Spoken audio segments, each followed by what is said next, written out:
So this is John McMurray of the Society for American Baseball Research, and we're pleased to be joined today by Mike Hargrove.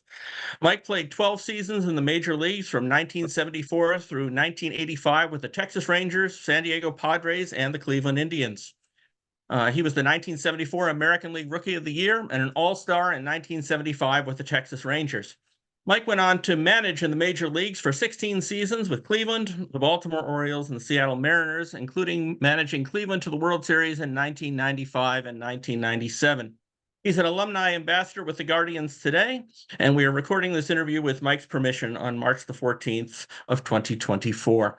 And Mike, what got you interested in baseball? Yeah, that's a good question, John. You know, for as long as I can remember, my dad played baseball, whether he played baseball and men's softball, fast pitch softball. So I grew up going to ball games, you know, when he would play at night. He played for a team in Perryton, Texas, which is my hometown, it's in Panhandle of Texas.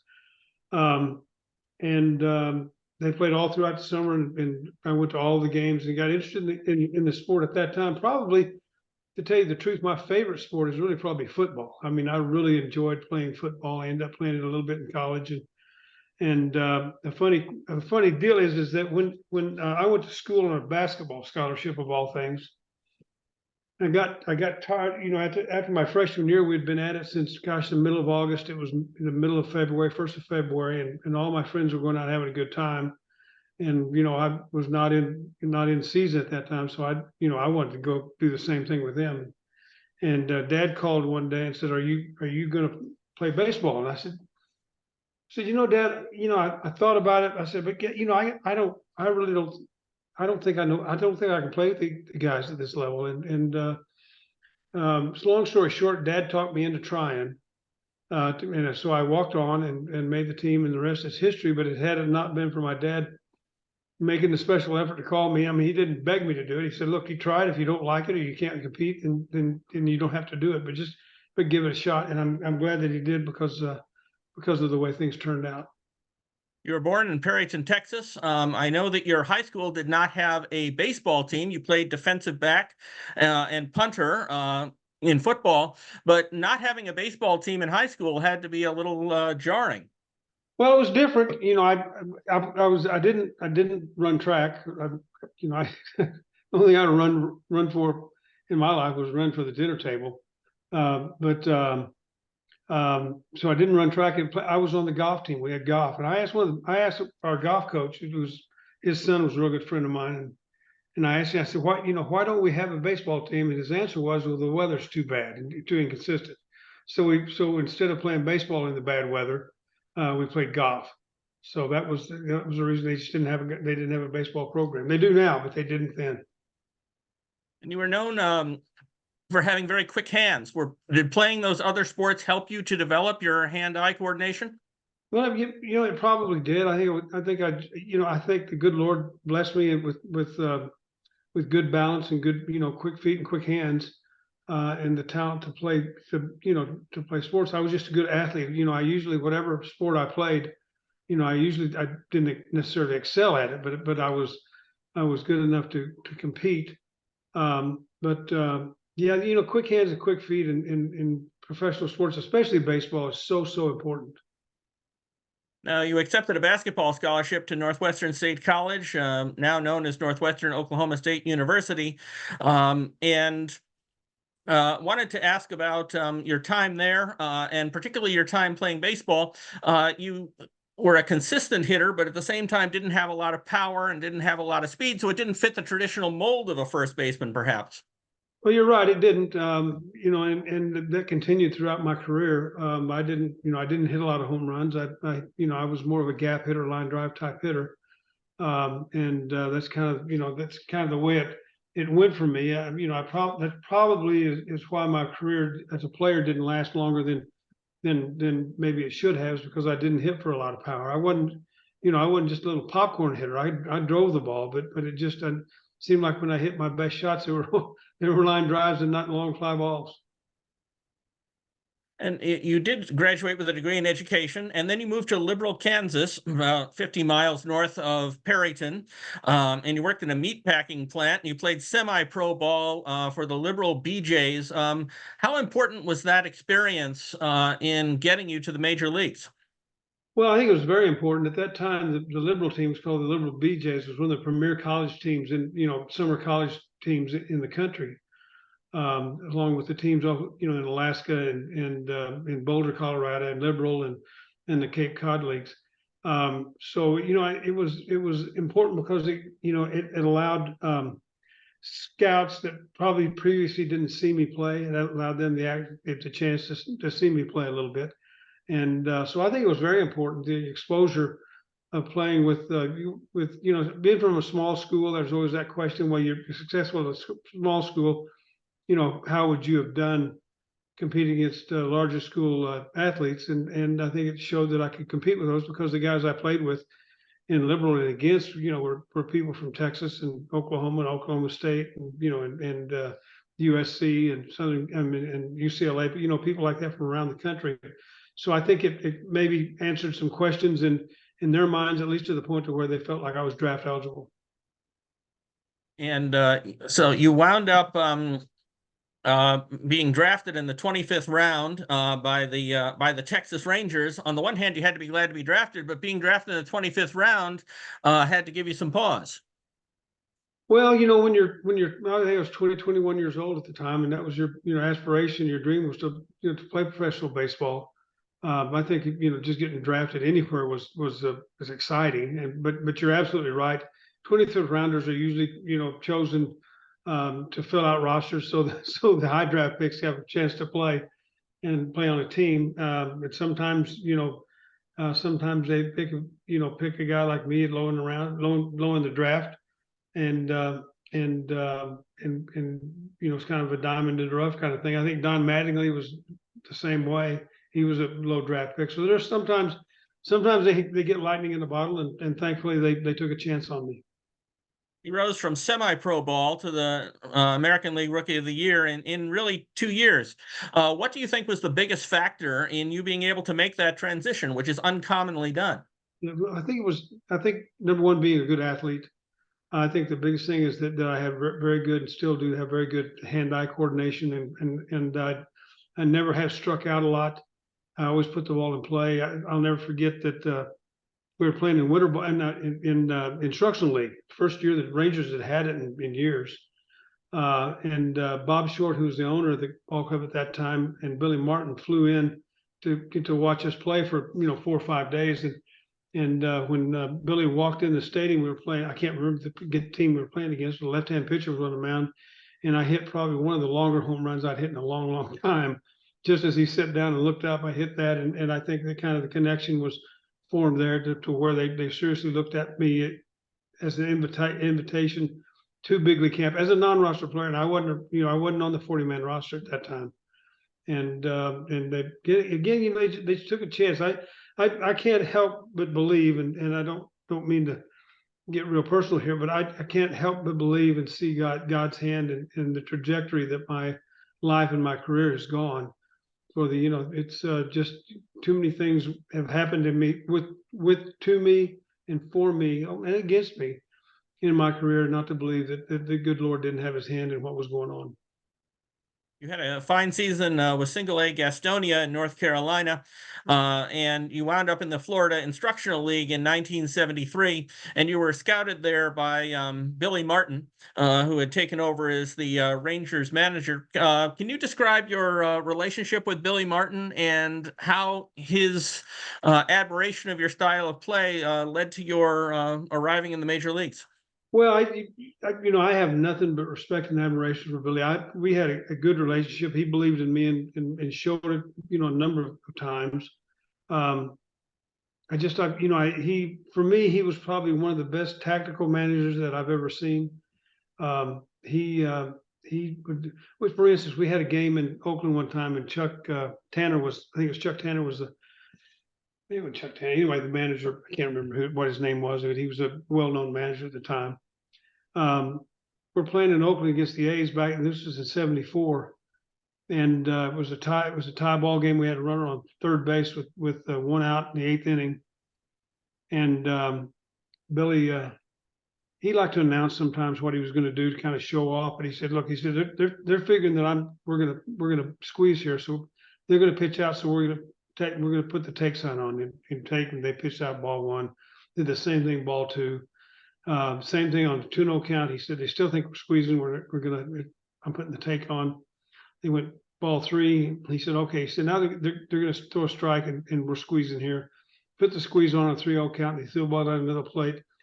We put the squeeze down, the run scored. We ended up beating them 3-2 that game. So it was things like that he did, was so in tune with what was going on in the game, the nuances of the game. I learned a lot, playing for him. I really enjoyed it. I thought he was a tremendous manager. There were times he would get kind of sidetracked and his focus would leave him, but so very seldom did that happen. I really enjoyed playing for him. I think he was a great man. Now, in 1973, you damaged a nerve at the base of your left thumb as a minor leaguer, which led to you formulating a routine at the plate. And I wonder if you could describe the injury and sort of what led you to having your distinctive plate ritual, which got you nicknamed the human rain delay. Now you have way too much information. Yeah, I was playing in Gastonia. I went 5 for 6 at the plate one night and did not hit a ball hard. Got jammed every time, and got 5 hits out of it. But I damaged the nerve at the base of my thumb. I couldn't even play, and to this day, I can't even play pepper without just stinging bad and my thumb going numb. So I made a pad out of Telfa pads, which are gauze pads, and athletic tape that I taped onto my hand and worked it and take it off, formed it all over my thumb, the base of it, and put alcohol on it and dirt on it, trying to get the sticky substance away. And it took me a while to make it to where it fit right. And I lost probably about 6 pints of blood doing that, screwing it down and chafing my skin. The first time I used it at the plate, I swung, got a base hit, and I ran to first base. And I reached down to take it off, and it was gone. It fell off. So I made another one, and so I decided from then on I'd really screw it down hard to make sure it didn't come off. Then we were in an all-star game, and that same year, and the pitcher threw me a fastball, just a beautiful fastball that I swung, and I think I hit that thing 4 miles high. It's one of those that you just missed it, and I hit it so high. Just a second, I've got to. Here we go. I thought, and right before the pitch, my shoulder, the sleeve of my shoulder was kind of caught, and I was just a little part of my mind was thinking about that. And I went back to the bench, and in the next few days, I thought about that a lot, and came to the conclusion that I was going to, the things that bothered me at the plate, I was going to get rid of those things pre-pitch, to make sure that that the pitch had 100% total concentration in that, because the higher you go in your sport, the more mentally disciplined you have to be, and any kind of an edge you can have is such a plus. So there were things that just I would I'd lift my sleeve up off my shoulder where it fit. It felt like my pants were going to fall down. I'd reach back and tug those up. Just little things that identified that took away my concentration on what was going on, and that the whole thing developed from there. But it honestly started with the pad on my thumb and making sure that was screwed down tight so it didn't come off. Now you would adjust your helmet, then you'd adjust your batting glove, making sure it was tight on your hand. You'd pull each sleeve on your uniform about an inch. You'd wipe your hand on your pants, sometimes repeat the process again. And to what degree did that process, I mean, obviously you wanted everything right, but if it did aggravate the pitcher or throw the opposition off their game, was that something that you were conscious of? Well, not at first. I really wasn't. I didn't start doing all that stuff to bother the pitcher. It was later, probably in the big leagues, when all of a sudden I started seeing it bothering some pitchers. I had Dave Steve, who pitched for the Blue Jays, who was a tremendous right-hand pitcher. he let me know that it bothered him one day. He yelled at me, and I've had other pitchers yell at me to get in the box. And I thought, gosh, you think I'm slow now? Watch this. And a guy like Dave, if you get him just a little bit away from his concentration, a little bit away from getting me out and be more PO'd at me than anything, then he's not giving me his best stuff. And I found that worked to my advantage in that regard. But I honestly never did do it to affect who I was facing. But if they let me show that it did bother them, then I would use that to my advantage. I use that time between pitches doing all that as a hitter you prepare yourself for the next pitch, what the count is, what his out pitch is, what his strike pitch is, and you go statistically or percentage wise on the probability of him throwing the pitch that you're looking for, which is a fastball. Everybody gets the big leagues can hit the fastball.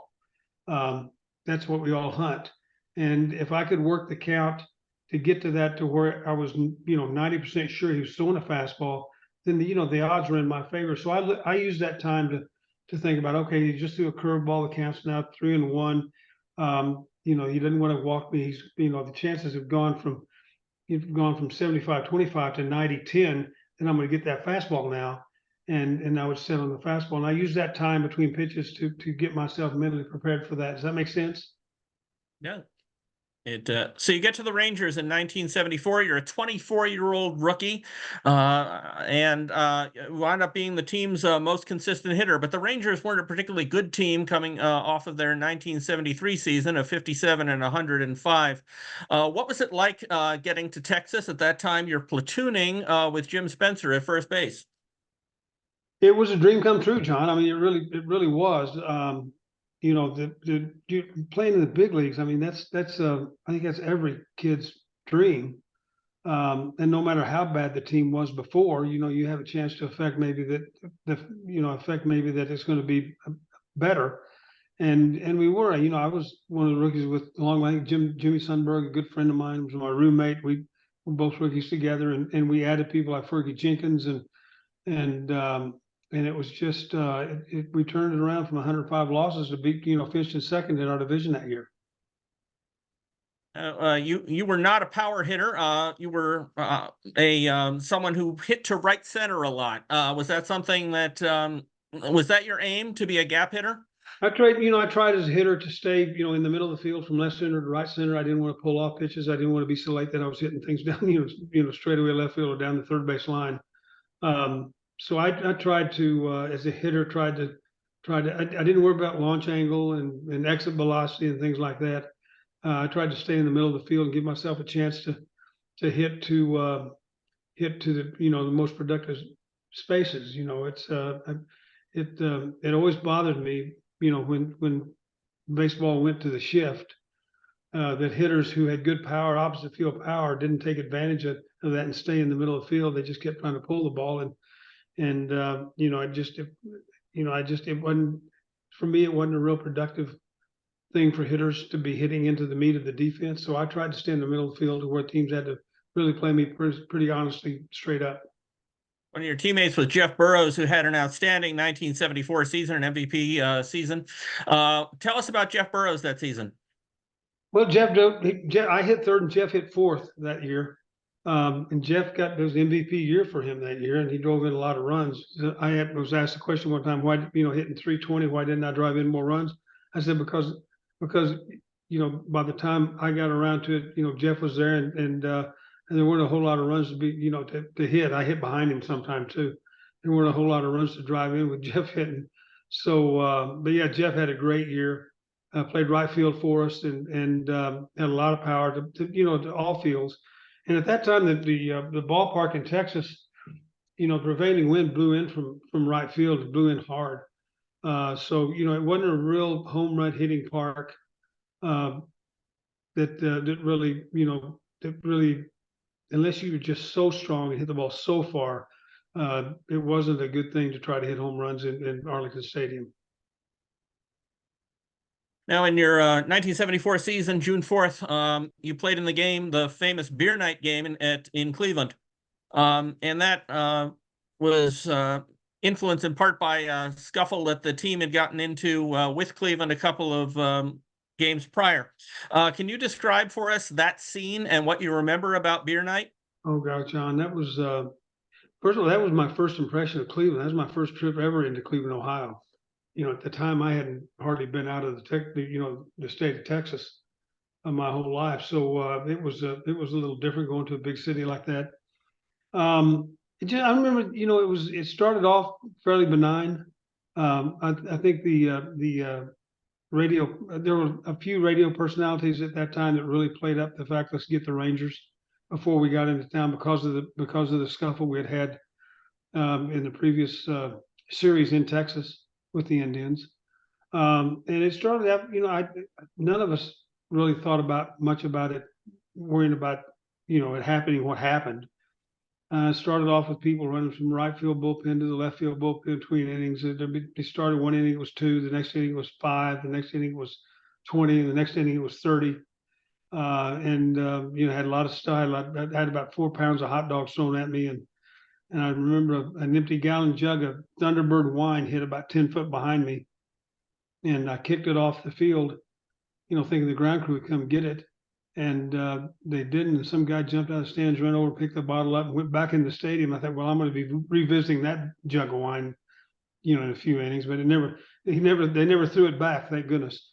But yeah, as it all unfolded, with I was playing first base, and I turned around between innings and looked out, and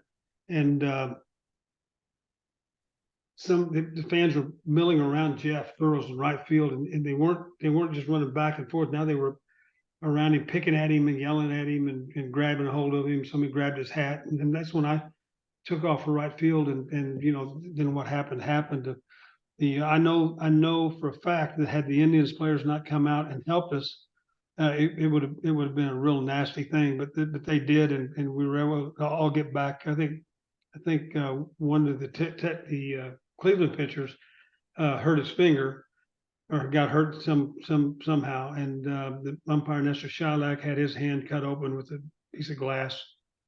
So it was not a glorious moment in my memory of Cleveland, Ohio.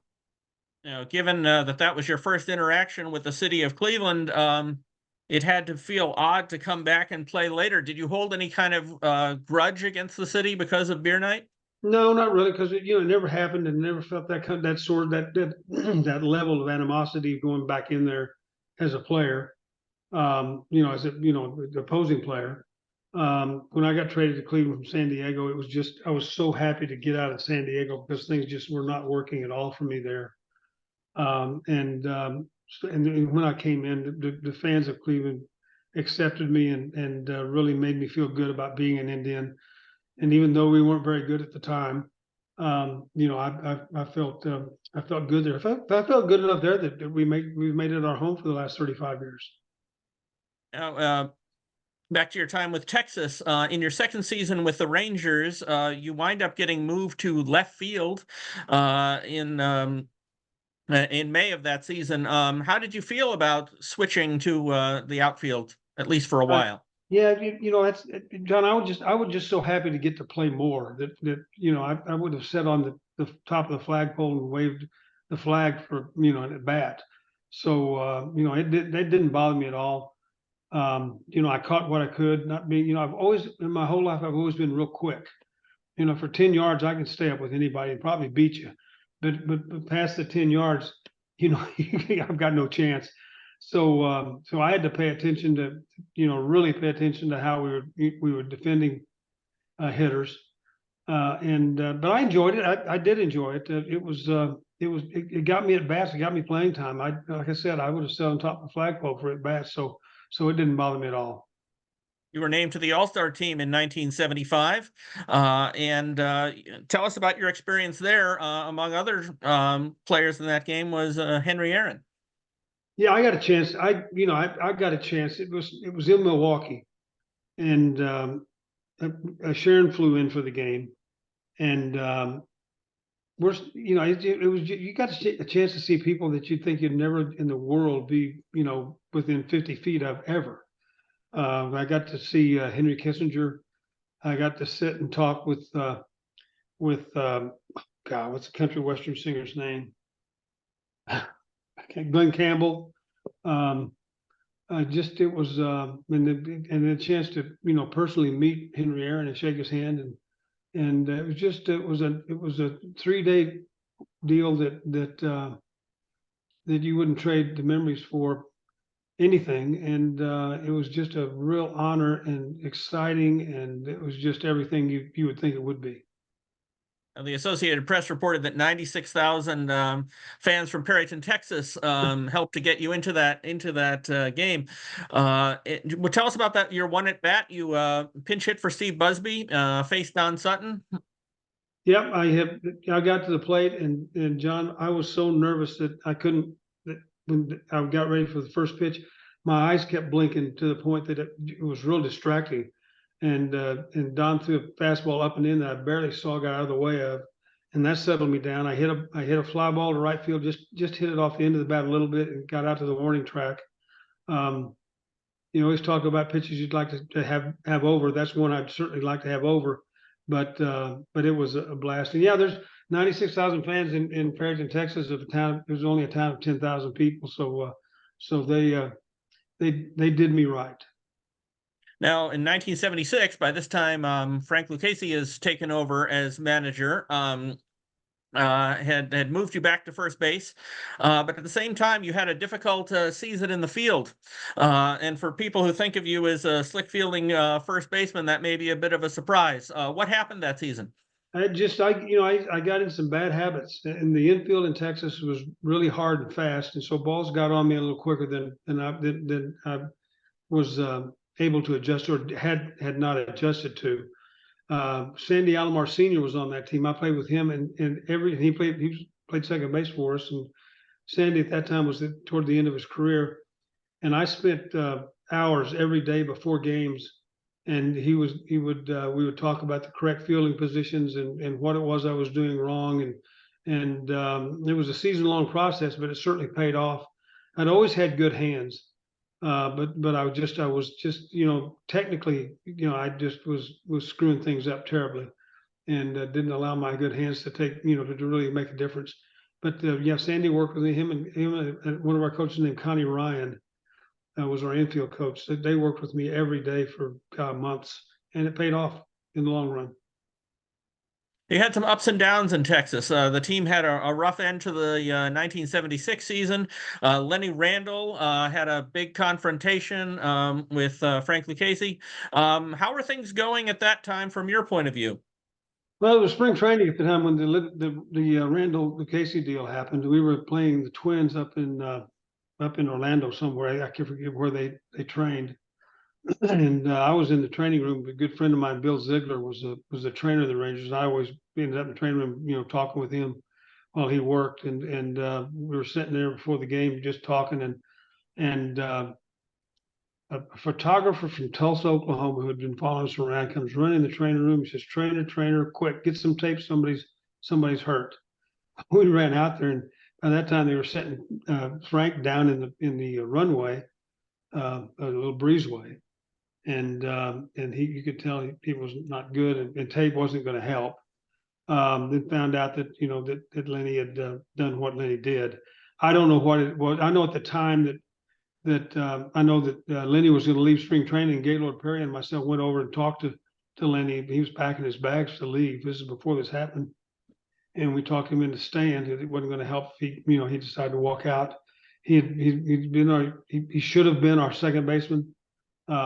He should have been our starting second baseman, and for some reason, Frank wanted to rush Bump Wills and put him in there ahead of Lenny, and didn't set well with Lenny. And I don't know what it was that Frank said. I really don't. I'd heard at times that it was a racial, something he said was racial, but I have a hard time believing that. But whatever it was, it triggered Lenny, and I guess it was behind the batting cage, and Lenny let him know that he didn't appreciate it, and so it wasn't a good thing. I think it was. I'm not sure how long after that the incident happened that we traded Lenny. I want to say, 4 days a week, week and a half. I'm not sure, but Lenny was no longer a Ranger, and Bump Wills was our second baseman. Bump turned out to be a really good player. I could see Bump had the talent. It wasn't Bump's fault at all. But for some reason, Frank didn't like Lenny, and it culminated in what happened, which was a shame. Now, Billy Hunter wound up taking up as the manager, and he ultimately put you in the leadoff spot from time to time with Texas. How did that come about, given that you were not a base stealing threat? Well, it was, Billy explained that to me in later years. I'd always hit third in the lineup, third or fifth. And we had trouble getting people on base to score. And he had called and talked to, I think it was Earl Weaver. Billy had worked for Earl forever with the Orioles. And Earl said, why don't you put him leading off? He gets on base percentage is high. He can't steal bases, but he can run the bases. You got to get people on. So that was kind of the impetus behind that. And it worked for us. We started scoring a few more runs than we had previously, and it worked out. In 1978, it seemed like things were going to go very well. You had Al Oliver, Richie Zisk, Bobby Bonds, and that team didn't perform particularly well. What happened? Well, I think it takes a little while, for things to gel. Al was new. Richie Zisk signed as a free agent. Bobby came over in a trade, I believe. The talent was there. We had a lot of guys that could play, but sometimes, it takes a little while for it to gel. I think that's there were years, I want to say back in the late 70s, where a lot of teams were going out in the early 80s even, going out and signing big time free agents, and it wouldn't work for the first year. It just didn't work, and people saying how bad free agency was, how it wasn't working. Then all of a sudden they'd settle in and they'd start to gel and find their identity as a team with those guys, and things did work. I think that's probably what happened with us, that it would just, sometimes the addition of good free agent talent takes time to settle in and become a part of the dynamic. So that's what I think happened. Who knows? It's baseball. Baseball is baseball. You never know about baseball. Now, by this time, you've developed into a really strong defensive first baseman, certainly one of the most popular players that the Rangers had, but they also had a lot of financial difficulties, and there were starting to be rumors that you might be traded. Was this something that you took seriously? No, I didn't. I don't think any player ever thinks I'm going to be traded. You think that's your home and that's where you're going to be. I'd gone to high school, and the school mascot was the Rangers, Perryton Rangers. I'd gone to college, and it was the Northwestern Rangers. And I got drafted by the Texas Rangers. It was kind of, well, I'm not going anywhere. I've been a Ranger all my life. I'll be a Ranger all my life. But it did, from what I understand, that the Rangers needed the cash for their expenses, and this was more a money deal. I think it was me and Bill Fahey and Kurt Bavacco were traded for Dave Roberts and Oscar Gamble, and about $300,000 to $400,000 in cash. So I was surprised. My wife, Sharon, she's got her nose in everything anyway, but she's a peach. She called Dan O'Brien, who was I can't remember if he was general manager or the president of the ball club at that time, and asked him if I was going to be traded, which I didn't know she was going to do. And his answer to her was, well, Sharon, let's put it like this. If I was trying to sell you a swimming pool to put in your backyard for the summer, she said, yeah. He said, my advice to you would be not to buy that swimming pool.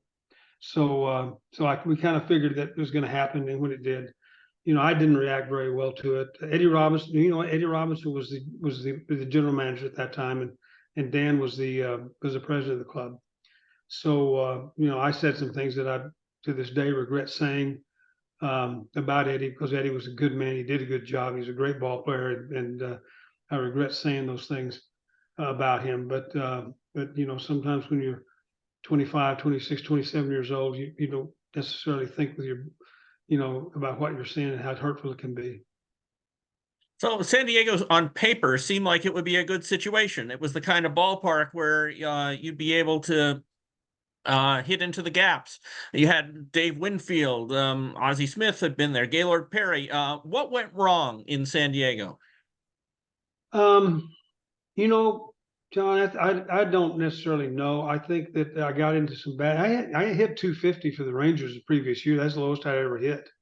And got into some bad habits that played and continued to have those bad habits. Um, I think that, Roger Craig was a first year manager at that time in San Diego. I'm not sure that Roger believed in me that much. Billy Herman was our hitting coach, and I don't know that he believed in me that much. It was kind of a situation to where, I started playing. I started playing. I started off starting and played for a couple 3 weeks and hit the ball okay, but just nothing special. And then he set me down and playing guys in front of me that I knew I was better than.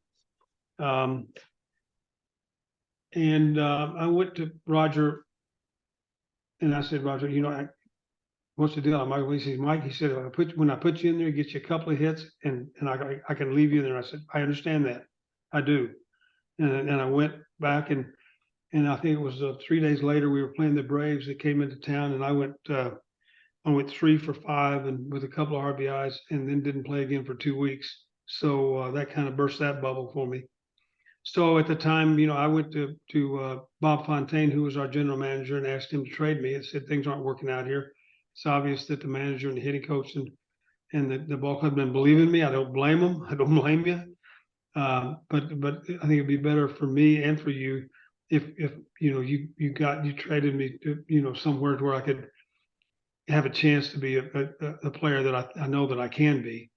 And it was I think it was June 14th of that year. I think it was right at the trading deadline. I got traded to Cleveland.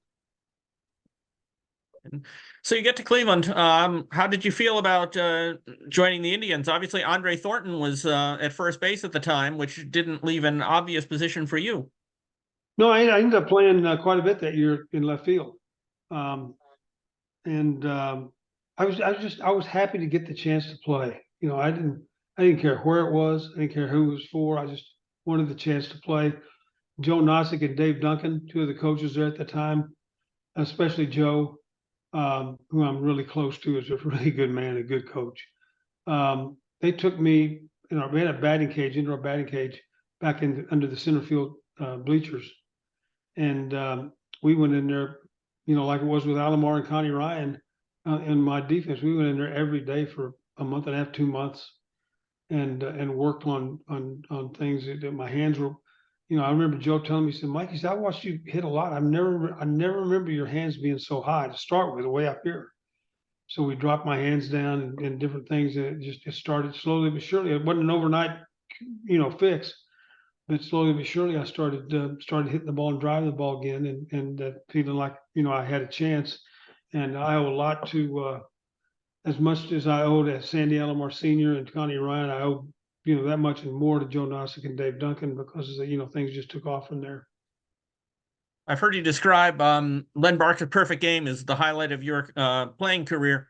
Tell us about Len Barker in that game. He got stronger as the game went along. He had 11 strikeouts, but I believe none until the fourth inning. Well, Lenny's a big, strong man anyway, but great teammate. I love playing with Lenny. Remains a good friend of mine to this day. Lenny didn't have control problems, but he could be effectively wild.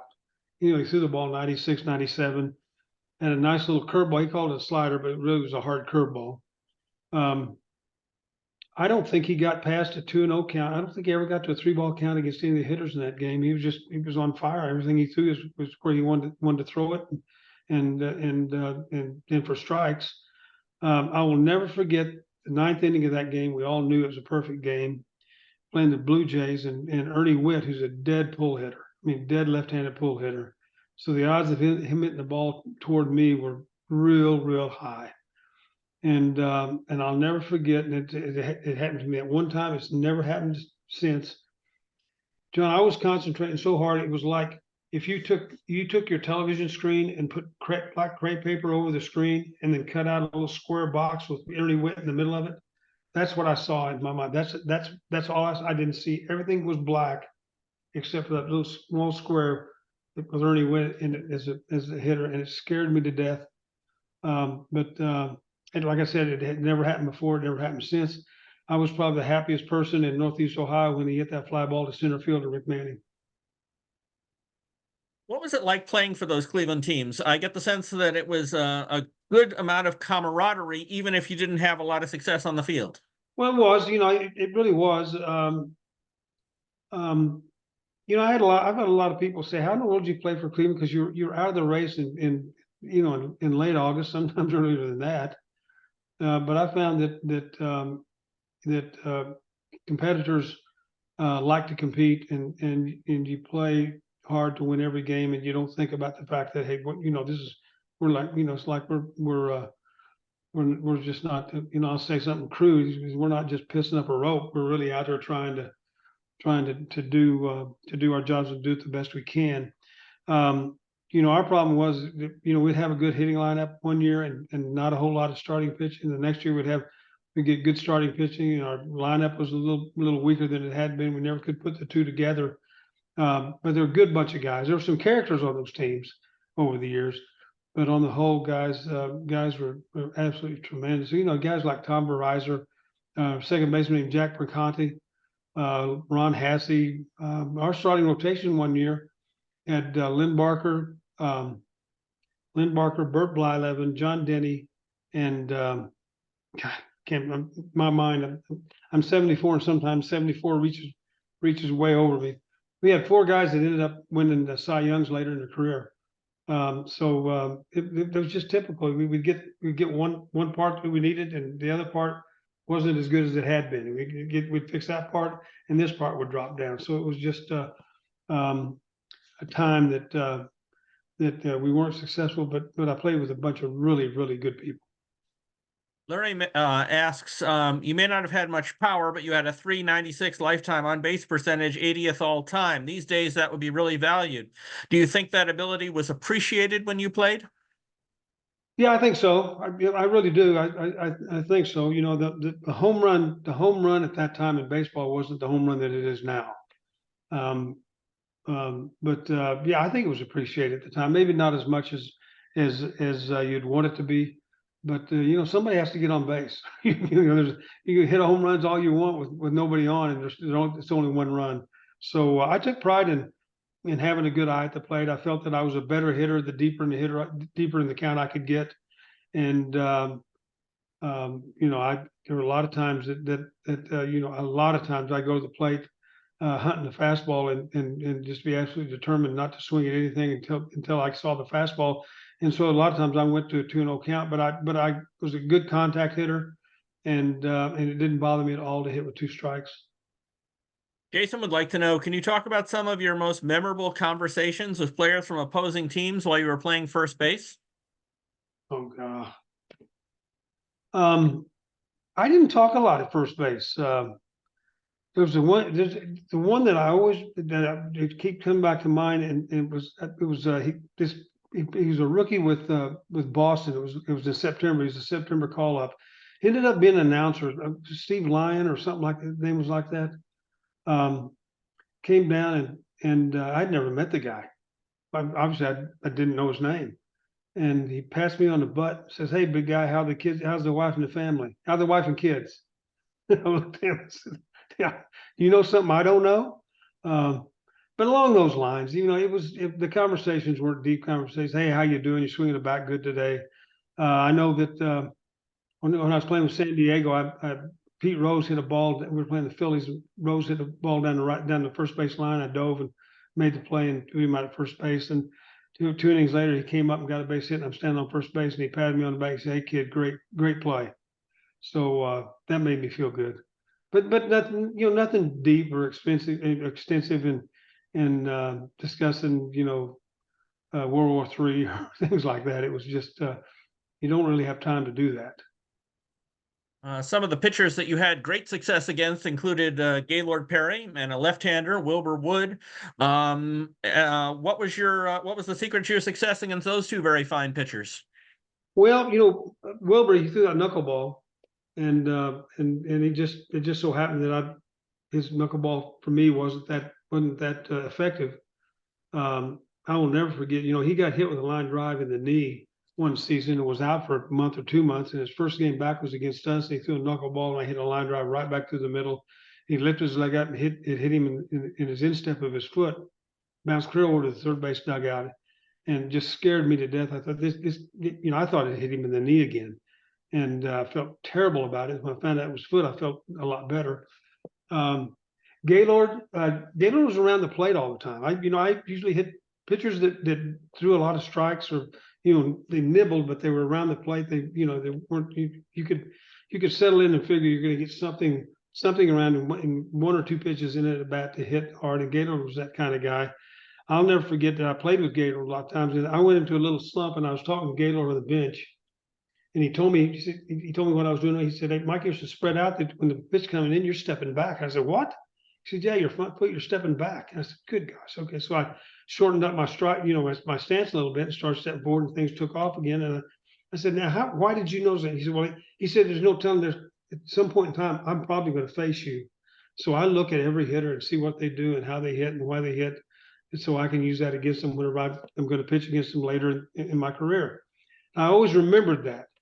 So we go into Seattle. Gaylord's pitching in Seattle for the Mariners, and I was a notorious first pitch taker. I took first pitches all the time, and I'm getting in the on deck circle thing. I'm thinking, what, Gaylord knows that. And I remember that conversation. And Gaylord knows I take first pitch 99.9% of the time. He's going to throw a fastball down the middle to get ahead of me. I'm swinging this time, and sure enough, he threw the ball down the middle of the plate. I hit the ball, hit it out of the ballpark for a home run. And as I'm running around the bases, I'm thinking, I outmastered the master one time, and he's yelling at me, screaming at me, and what are you doing swinging the first pitch? You no good, and blank. And so things like that you kind of carry in the back of your mind. Sometimes they pay off, sometimes they don't. Now, your career lasted through the 1985 season with Cleveland, and you quickly transitioned into various managerial roles. At what point did you see yourself first coaching and later managing? Well, Johnny, that's when I went to spring training in '86 with the A's on invitation, and didn't make the club, and got a call from Dan O'Brien. Said that he said, "We got a job for you if you want it as a hitting instructor at our rookie club in Batavia, New York. Why don't you drive?" And I was in Phoenix at the time. "Why don't you drive down here to Tucson and we can talk about it and see what we can come up with?" Before that happened, I had always kind of about like anybody else. You're sitting in the stands, you're sitting in the dugout, you think, "Why is that manager doing this? Why did they do that? Why did this?" On, and trying to kind of manage the game along with the manager, which at times can be productive, at times it can be counterproductive. But so I always thought, have all these series. I played for 11 managers in a 12-year career, which I think was an indictment on my talent that I got 11 guys fired. But I had all these kind of theories and things that wonder if this would work. So I thought, what, baseball is the only thing I know. I went to college. I had my degree in education. I could stay out of the game once I retired as a player, and go back to Texas and teach high school and coach high school football or whatever, baseball, whatever they've got. But I really wanted to kind of stay in it, and to tell you the truth, I couldn't make a living any better, to be able to take care of my family better than staying in the game.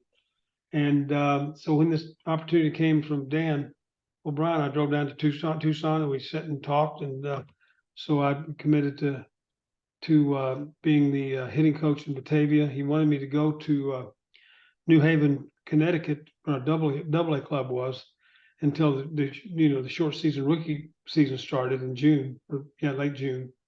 And I talked to him into letting me go home and recoup. I'd be in Batavia when I'm supposed to be, and he said that's fine. So that's what I did, and things worked out pretty good. So you were on the Indian staff as first base coach in 1990, and then you replaced John McNamara after the team has a particularly bad start to the season. You know, people think about those Cleveland teams that were powerhouses, but they weren't a powerhouse at the time you took over. Were you at least optimistic about the direction of the franchise? At that time, yeah, I thought we had a chance. We had a chance because we had good young players. You know, we had Albert Bell, we had Sandy Alomar, we had Carlos Baerga. We were adding guys all the time. We ended up getting Chris James was playing for us. Yeah, I felt like I felt like we had the beginnings of a good core of young players that if we could add to and develop that talent, we had a chance to do what eventually we became to be. So yeah, I was excited about it. Your first job is I'd been out of managing for 2 or 3 years at that time, and as a coach, you're not really trying to think along with it. At least my experience was as a first base coach, outfield coach. You know, my job wasn't to think along with the manager. My job was to be a first base coach and coach up our outfielders. So it took me that first. I was hired at All-Star break in '91. The rest of that season, as a manager, I felt like I was a half a step behind everything because I hadn't been thinking like a manager before, where you have to think out ahead. And so that whole season, the rest of that season, I played catch up, and so it was a little concerning to me that I had to do that, but it all worked out. Carolyn would like to know, given that you have an even-keeled temperament, you also had a lot of, let's call it strong-willed players that you had to manage. Albert Bell, Kenny Lofton, Manny Ramirez, and people like that. How did you approach managing those players and the personalities who were on those teams? Well, the one thing we had going for us is that even though we did have a lot of personalities, those guys,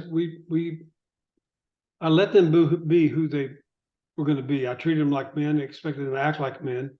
When they didn't, I do have, I've had the reputation of being a pretty even keeled temperament. But I have, if truth be known, I have a terrible temper. I do, and it doesn't take a whole lot to set it off. But when I'm over that, I'm completely over it. I don't hold grudges, and I think the players appreciated that. I think that most of the guys that played for me enjoyed playing for me. Obviously, there's some that don't. Earl Weaver said one time his main job as a manager was keeping the 13 players that hated him away from the 12 players that were totally indifferent. So, but I think that most of the guys, all the guys would say that I was tough on them, behind the scenes, but that I was fair in my approach to them and how I treated them, and almost all of them respected that and reacted in good ways. And we were able to convince those guys that, even though you have your clubhouse is your home, and if you realize that big league players are away from their families, or the big league players are around their teammates more during the season than they are with their families. So, I always treated the clubhouse like it was our home, and, do what you want to do in there within reason. But when it's time to play, it's time to play. And our guys really took up on that. And when, 6:30 would roll around, we'd be there at, 12 o'clock in the afternoon, and we'd work out, and then we'd have our pregame. 6:30 or after batting practice, at 5:30, our guys, it was a completely different atmosphere in our clubhouse. It was quiet, it was introspective, it was, you could tell guys were getting ready to play, and they were serious about winning. And so our guys knew when it was time to play and when it was time to stop and do your job and do it well. And that's one of the things I think we were most successful in developing as anything. One of the biggest challenges you had as manager of the team was the boating accident with Steve Olin and Tim Cruz.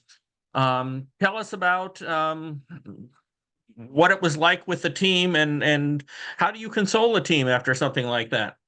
Well, I don't think you can. I don't think there's anything you can do or say that that will act as a consolation.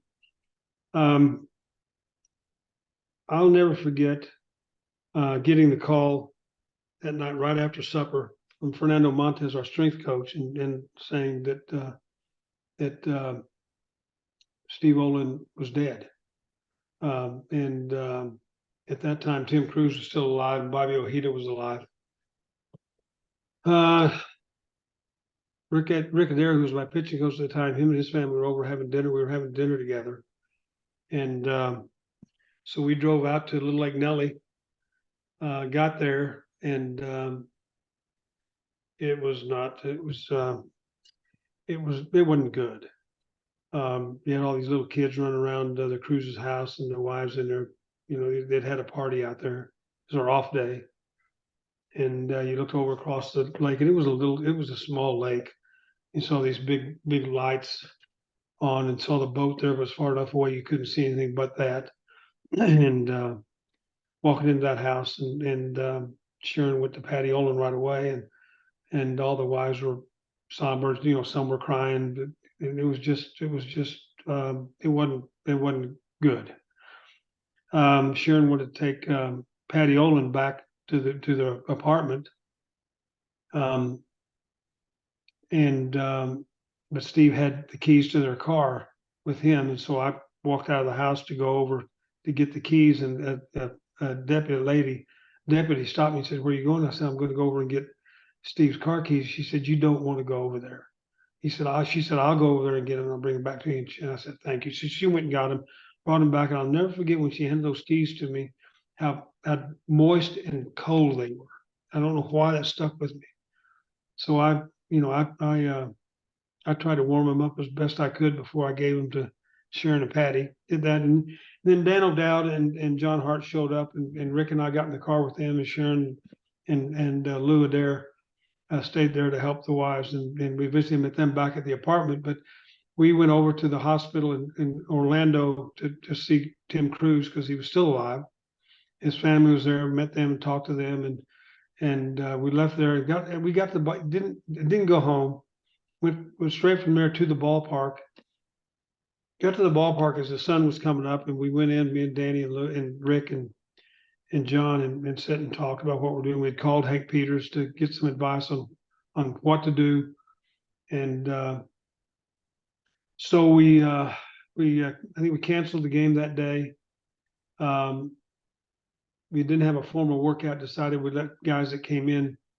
My suggestion was the guys are going to come here, and just give them the option. They can go out and work out, or they can play catch. They can do whatever they want to do. It's a free day.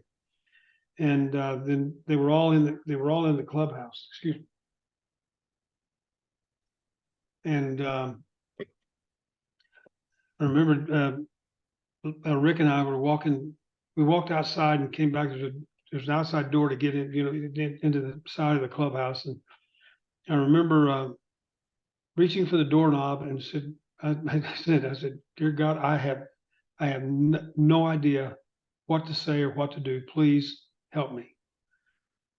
And I opened the door, walked in, and everybody's sitting there looking at me. And I got a chair and put it in the middle of the room, and said, "You guys," and got everybody to pull their chairs up around us. And we sat there for 2 hours and talked. I would talk until I couldn't talk anymore, and all of a sudden, Teddy Powers, who was one of our pitchers, would start talking, and God bless Teddy. He's one of my all-time favorites. And we did that for 2 hours. Everybody said something. Some guys couldn't say anything. Some guys didn't want to say anything. But we carried on for about an hour or 2 hours, and then the guys, some of them got dressed and went and worked out, and other guys didn't. So it was that was kind of the first step, and I think it was the right step to take, and it certainly God put in my mind and in my mouth the right words and ideas to come up with. It wasn't fun. Still not fun. Now, this team was developing into a powerhouse in 1994. At the time of the cancellation of the season in August, Cleveland was 1 game behind Chicago. We talk a lot about the 1995 team, but that 1994 team had great expectations, didn't it? Well, yeah, it did, going into it, it did. the two 92 and 93, we finished with identical records those 2 years. But you could see it and you could feel it was coming. I had a number of managers and coaches throughout the league would stop me before games and say, "Hey, you guys got something good going on here. Keep it going." And so, it was obvious, it was apparent to our opponents that we had a chance. But yeah, it was the '94 team. It came together. We won 100 games out of a 144 game schedule. That's not too bad. But we played those last 3 weeks. I think the strike date was August 12th. I think it was around in there. And I got the coaches around and I said, "Hey, look, the last time there was a strike and we came back, they designated first and second half winners, and those teams went and had playoffs." I said, "We've got a chance." I don't remember how far back we were, the White Sox. I said, "But these next 3 weeks, we're going to play these next 21 games like every game is the last game this team will ever play. We're going to, we're not looking to save arms. We're going to play these games like this is the last game we're going to play of the season, and try to finish ahead of the White Sox before the strike came." And that's what we did. And we came close to a game behind them when they pulled the plug. But I was real proud of our guys because we presented it to them and they picked it up and ran with it. And so it was a good time. And I think it really set the stage and laid the foundation for what we were able to do in the next few years. Now, starting in 1995, you won 5 consecutive American League Central Division titles, but I think anyone would say that 95 team was the best of them all. What do you remember the most about the 95 season that won 100? That team won 100 games out of 144. God, the thing I remember the most, obviously, the come from behind wins. I think we had 27 come from behind wins in the 8th and 9th innings to win. I remember feeling like we were never out of a game. I remember one time we were down by 1 run going into the 9th inning, and we got in, and Mason was our closer, and he had a tremendous year. I think he saved like 46 games that year. We'd get Mason up to start the inning. Oh no, we had to start at the end of the inning, thinking we're gonna come back and score, and so we needed him ready to start the 9th when we went ahead, and it paying off a number of times. I remember that year there was never. You go through a year as a manager. I mean, every day you go to the ballpark, there are small fires you have to put out. If you don't put them out, then they're going to become big fires. It takes a long time to put them out. But that year I don't remember ever one instance that anything developed to where it was something that threatened to take the focus of our ball club away from winning games. I mean, it was a relatively trouble-free year, and that's the thing I remember most about it. I remember being real proud. I remember walking out after Jim Thome caught the final out of that game against Baltimore to clinch the division for us. I remember walking and seeing the guys celebrating and walking out feeling like a proud dad. And look what my guys did, and feeling very, very proud of them, and tremendously grateful to be able to see them reap the rewards, if you will, maybe the gratification that their efforts were rewarded. When you played Atlanta in the World Series, is there anything? I mean, sometimes you run into a team that has just great pitching. This is the way that Tom Glavine did in Game 6. Yeah. Is there anything that you would do differently? No, not really. Maybe the only thing I might do differently is pinch hit Ruben Amaro for Jim Poole when we had a man on first base and no outs I think it was the 8th inning. But my reasoning was that we had Dave Justice, and we had a couple of left-hand hitters coming up the next inning, and I, we'd always worked on bunting with our pitchers, so I had confidence that Jim could put the ball down. He didn't, and then gave up a lead. I think it was a leadoff home run to Justice in the next inning. Looking back and how it transpired, I think maybe that I would have gone ahead and pinch hit Ruben Amaro. That's who I was thinking about doing that with. and then brought Ossenmacher in to face the left-handers. But I felt like Jimmy was throwing well at the time, and Jimmy had success against had done well against the left-handers for us all year long.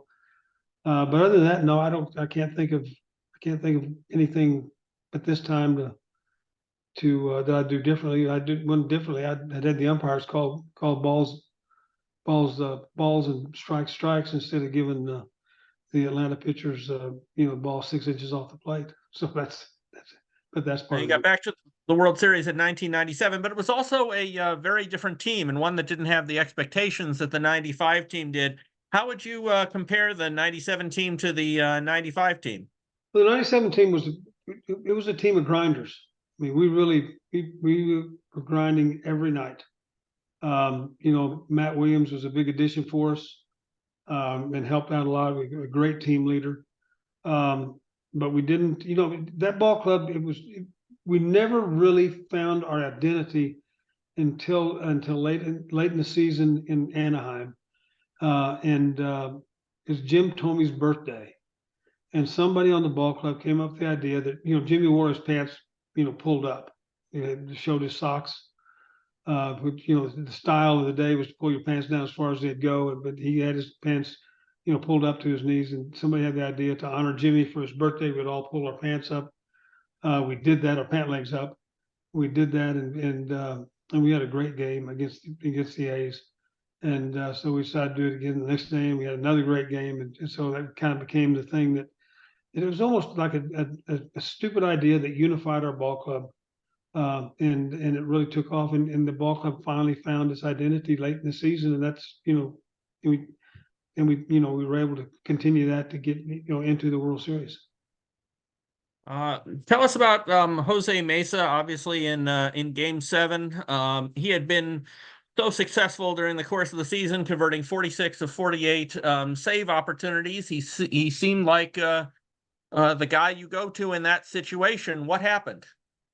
Well, he gave up the lead. I know there are things been said about Jose that he was scared, that he looked in his eyes and they were empty, and I didn't see any of that. There's a friend of mine that asked me all the time, why didn't I leave Mike Jackson in the game to close the game out instead of bringing in Jose? And I've explained to him 150 times. His name's Freddie Sinram. But I told him, like I tell y'all, that Jose was our closer. And if you got a close situation in the 9th inning of the 7th game of the World Series, you want your closer in there.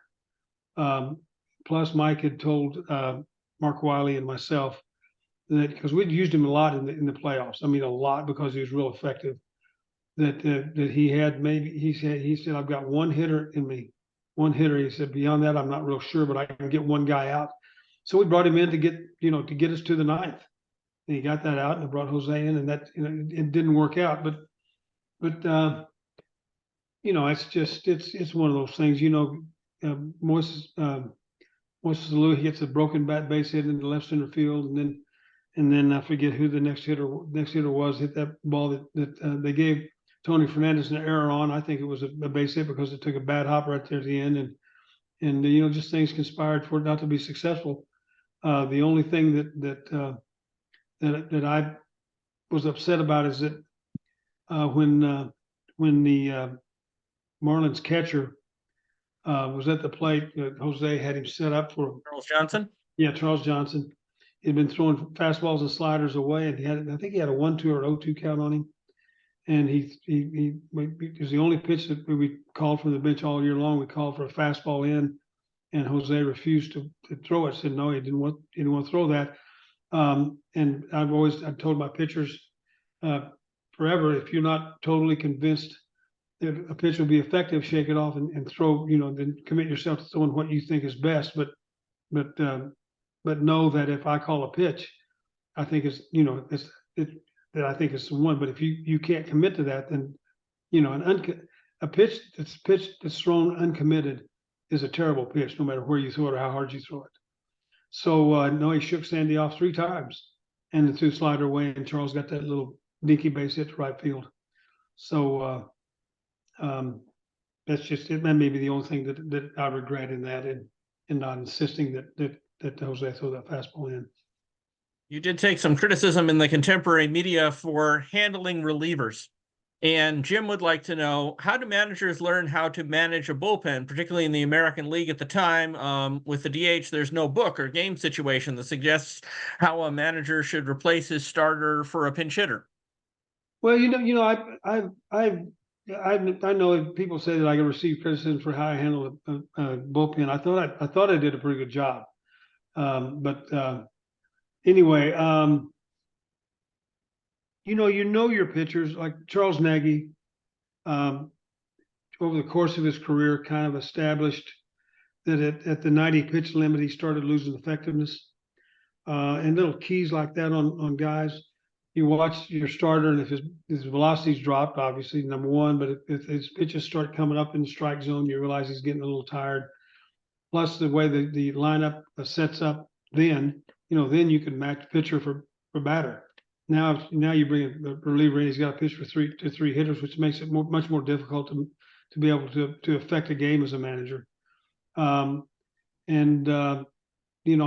always liked it. I think percentages will bear me out on this, that left-hand pitchers are more effective against left-hand hitters, and right-hand pitchers are more effective against right-hand hitters.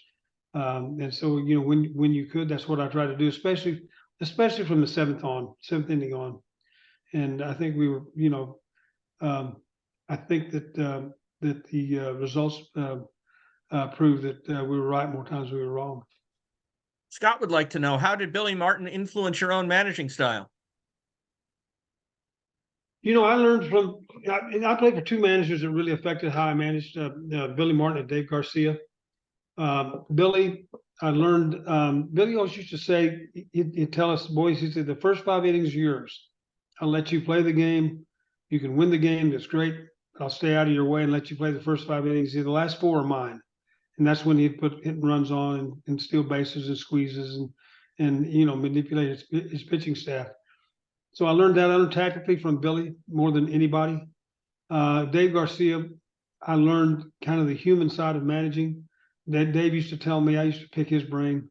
I used to sit around Billy, or close enough to Billy that I could hear what he was thinking, because he a lot of times talked out loud.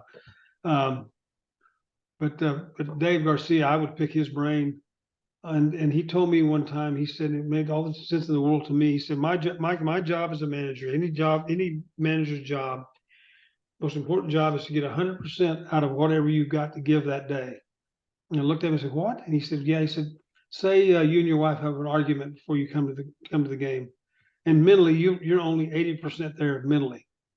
And he said, my job is to find a way to get 100% of that 80% you've got to give that day. And so I kind of took that. I learned from that.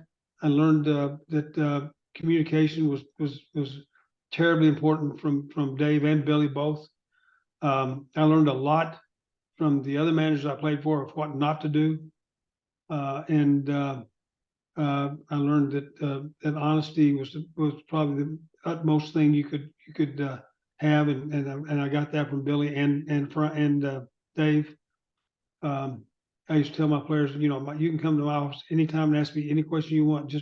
Just be prepared for the answer, because I won't lie to you. I'll tell you the truth as it is today. Now, in baseball, the truth today, it may not be the truth 4 days from now, but it is today. I said, just be man enough to know that I'll tell you the truth, and you handle it.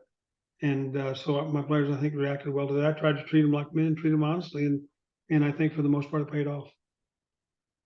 Now, following your time managing in Cleveland, you went on to manage in Baltimore and then in Seattle. If you could reflect on both of those managerial experiences after Cleveland, and tell us sort of how they were, how they provided different challenges, and what it was like to manage star players in both of those cases. You had Mike Mussina in Baltimore, for instance. He also had Ichiro in Seattle. Well, all three ball clubs are so different in how they were set up and how they were, and I'm talking about, how can I say this diplomatically? They were set up differently, and I don't mean personnel wise. I'm talking about how they did things. And in some instances, it wasn't as good as it should have been. In other instances, it was good. It was just as good as it could have been.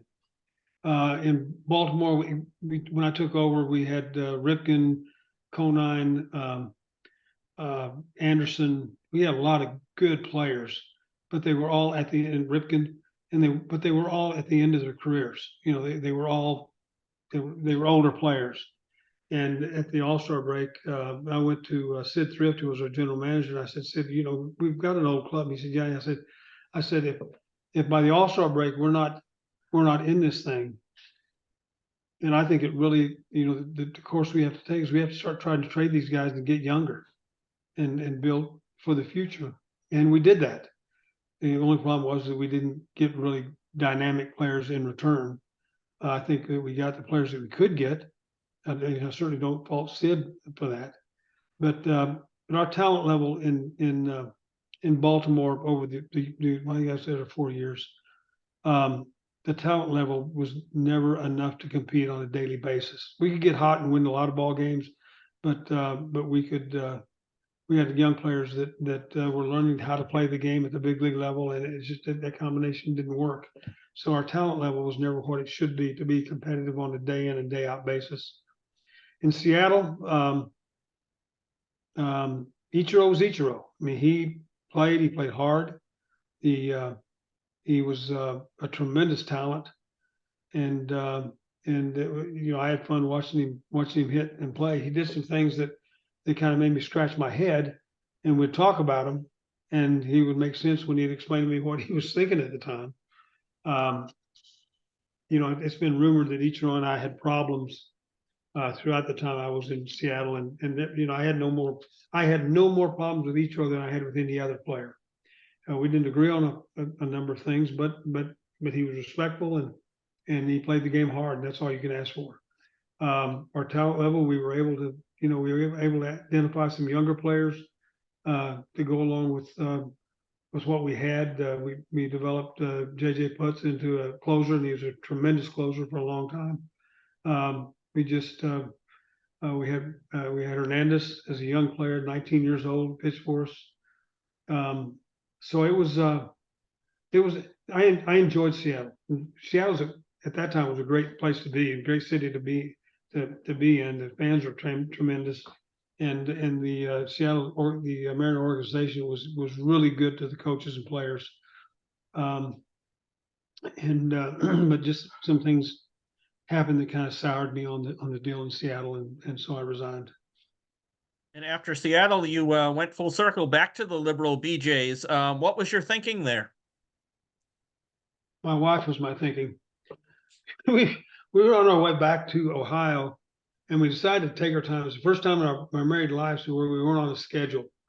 And so we left Seattle and drove down and watched my son play in Bakersfield. California was playing A-ball for the Mariners at the time. Got to see him play 4 or 5 games, which I hadn't been able to do, you know, since he was in high school. And we decided to go through Texas and see our relatives up in Perryton, and went up to Liberal, Kansas. They were playing. My son Andy at that time was playing for the BJs. So we went up there and sat down, and a guy named Bob Carlisle was the general manager of the team. He owned a sand and paving company there in Liberal. Great guy. I mean, great guy. And he knew better than to ask me. So he asked Sharon, do you think Mike would be willing to come back? Liberal was kind of on it kind of lost a lot of its luster that it had in earlier years.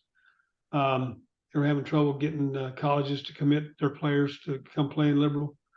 Do you think Mike would come back and coach this team, manage this team next year? And she said, sure, he will. It was the farthest thing from my mind. And Sharon informed me when we left on the trip that I was going back, and we had a long talk about that. and decided what the heck, we're not doing anything. It'd be fun to go back, be up around family, and a chance to still be around the game, though at a lower level, but still exciting to watch these young kids pursue their dreams and kind of help them out as we could mentally and physically. And so I called Bob and said, I'll do it. I said, I'll only charge you $1. I said, I get a quarter of that, and Sharon gets a 75-cent agent's fee. So we did that, lived at his base. He had a full basement that was, better than most houses. We lived down in the basement, had full run of his house. It was just him and Sharon and I, and just we had a great time. It's a great time. I don't regret doing that at all.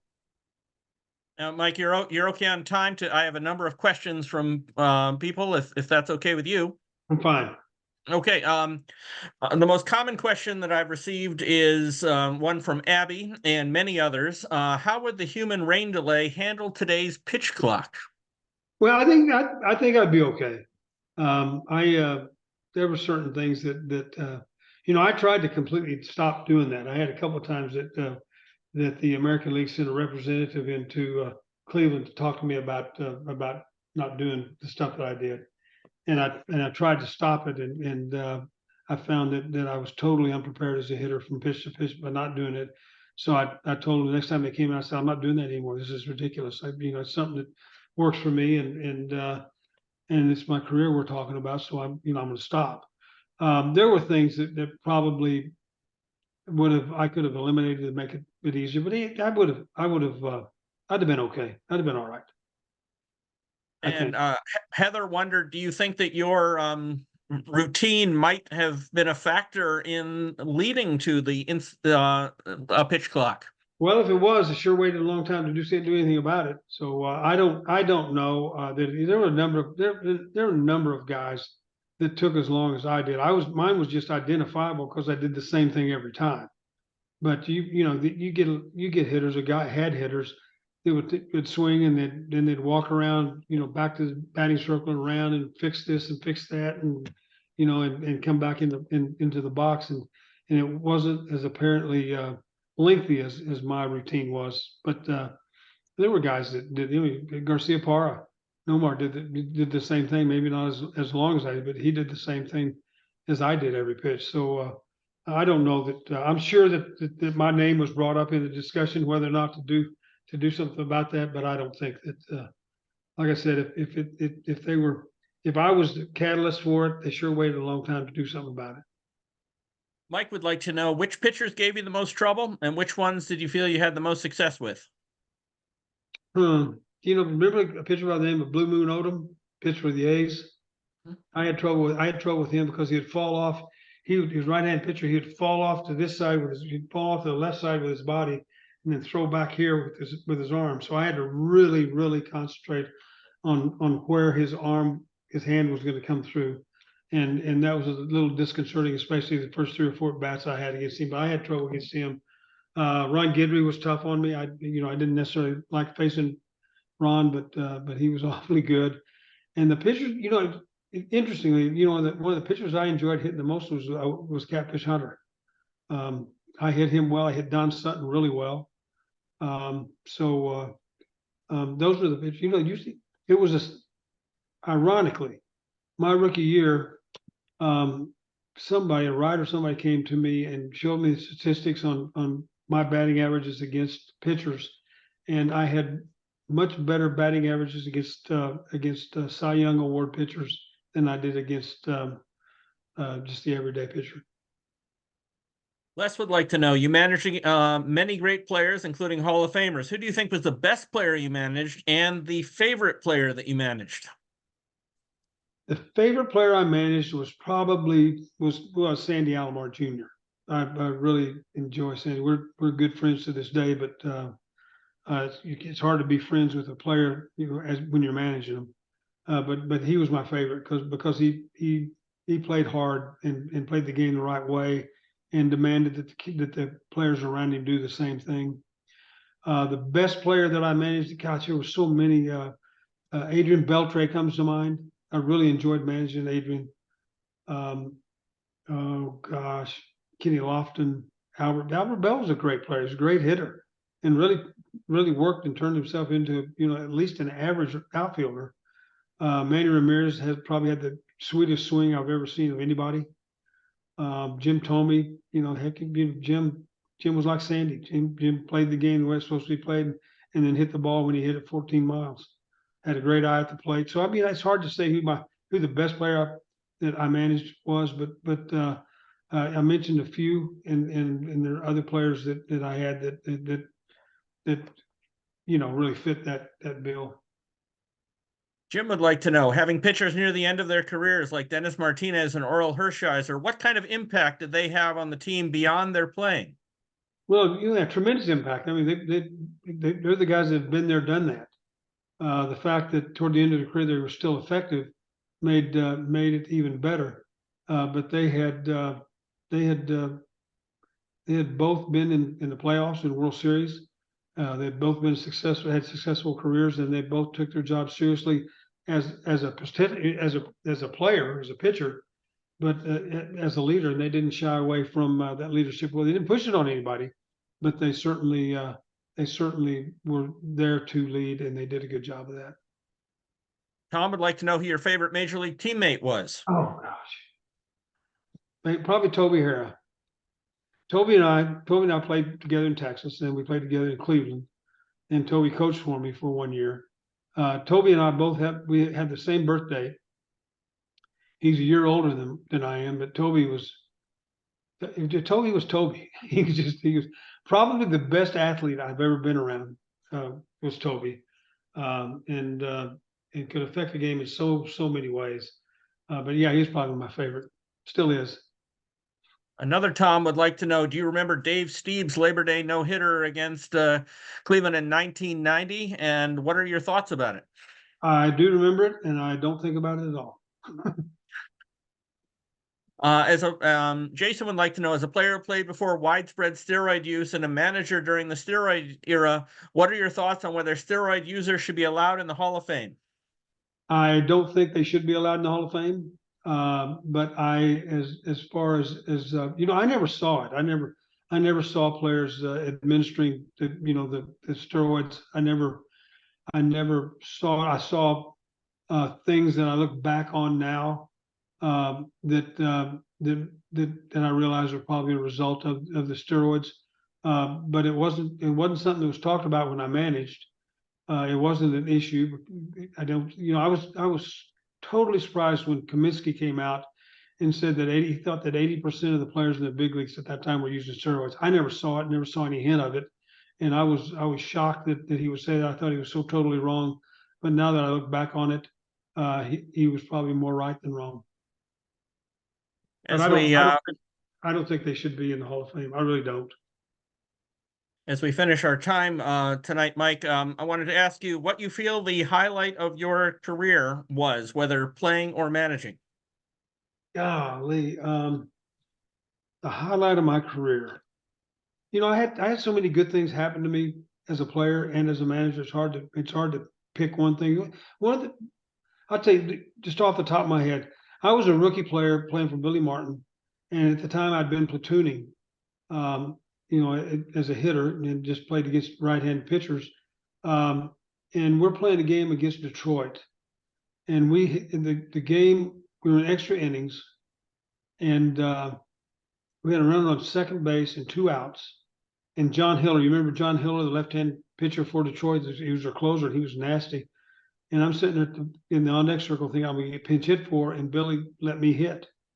And I thought, wow, and I ended up hitting a base hit to left center field, and we won the game. That was a highlight, just because Billy had shown that he had confidence in me as a hitter. And that went a long way towards cementing my belief in myself as a hitter, if that makes sense. My highlight as a manager, there were really so many, but probably the night we clinched the division in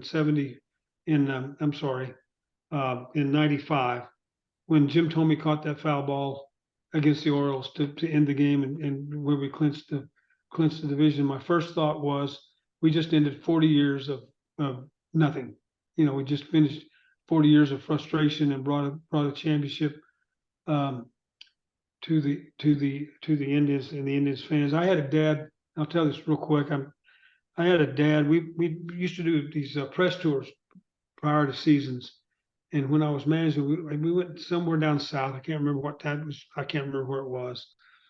And a guy came up to me after this dinner or breakfast, whichever it was, and said to me, he said, he introduced himself. He said, he said, I've loved this game for so long. And the way I got involved with my love of the games, my dad used to take me to games when I was 6, 7 years old. And he said, I was so excited to watch the Indians win. And it brought my dad and me so close. And he said, if I had one favor to ask of you, I've got a son that's 5 years old. Is there any way that you can win to where I can bring my son to the ballpark and we can start forming that bond? And one of my first thoughts when I saw that ball caught, this was a couple of years later, I thought, I hope that guy had his son at the ball game today.